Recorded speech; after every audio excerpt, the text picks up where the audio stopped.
তুমি গর্ভবতী? হ্যাঁ, আমি 7 মাসের অন্তঃসত্ত্বা। এই বাচ্চার বাবা তুই? এই বাচ্চাটার বাবা আমি মানে?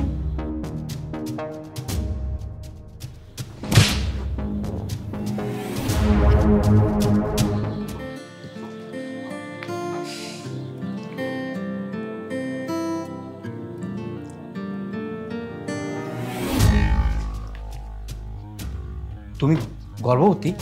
হ্যাঁ, আমি 7 মাসের অন্তঃসত্ত্বা। 7 মাসের মানে? আরে আমাদের বিয়ে তো হলো কেবল, 7 মাসের অন্তঃসত্ত্বা কিভাবে? হ্যাঁ, বিয়ে আমাদের আজকে হয়েছে, কিন্তু আমি 7 মাস আগে থেকেই প্রেগনেন্ট। 7 মাসের সন্তান আমার গর্ভে। তার মানে ভাইয়া আমাকে ঠকালো? না না, ভাইয়া ঠকাতে পারে না। তার মানে তুমি ভাইয়াকে বলে জোর করে আমার গলায় ঝুলে পড়ছো, তাই না? না না, আপনি ভুল করছেন। আপনার ভাইয়া বরঞ্চ আমার হাতে পায়ে ধরে বাধ্য করেছে আপনাকে বিয়ে করতে। তার মানে এটা ভাইয়ার পাপের ফল? ভাইয়া আমাকে বিয়ে দিবে বলে আমি মেয়েকেও দেখিনি, ভাইয়াকে অন্ধবিশ্বাস করেছিলাম। তার মানে ভাইয়া আমার বিশ্বাসের সুযোগ নিল। ভাইয়া, ভাইয়া, ভাইয়া, কি রে ভাইয়া, এসব কি? এসব কি?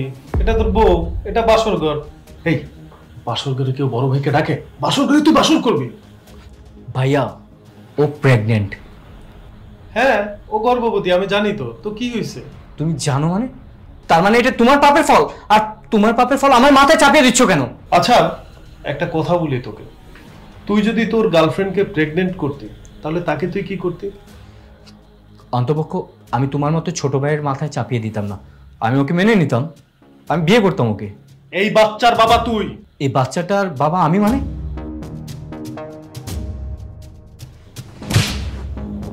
মানে 7 মাস আগে একটা মেয়েকে জোর করে তুই রেপ করেছিস, মনে আছে?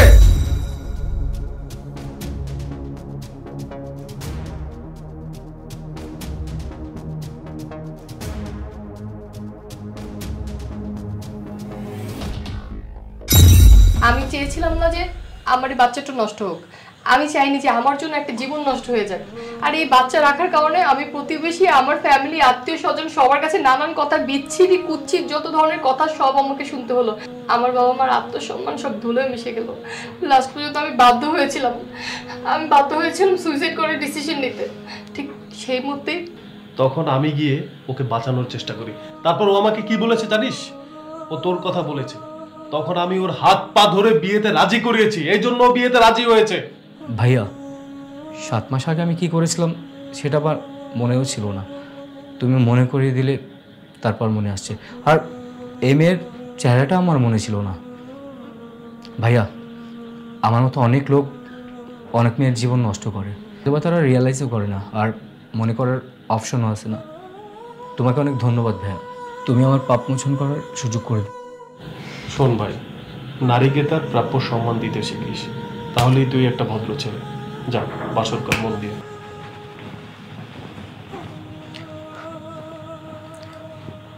আমাকে ক্ষমা করে দিও। আসলে আমি 7 মাস আগে যে ভুলটা করেছিলাম আমি তখন বুঝতে পারিনি। আমাকে ক্ষমা করে দিও।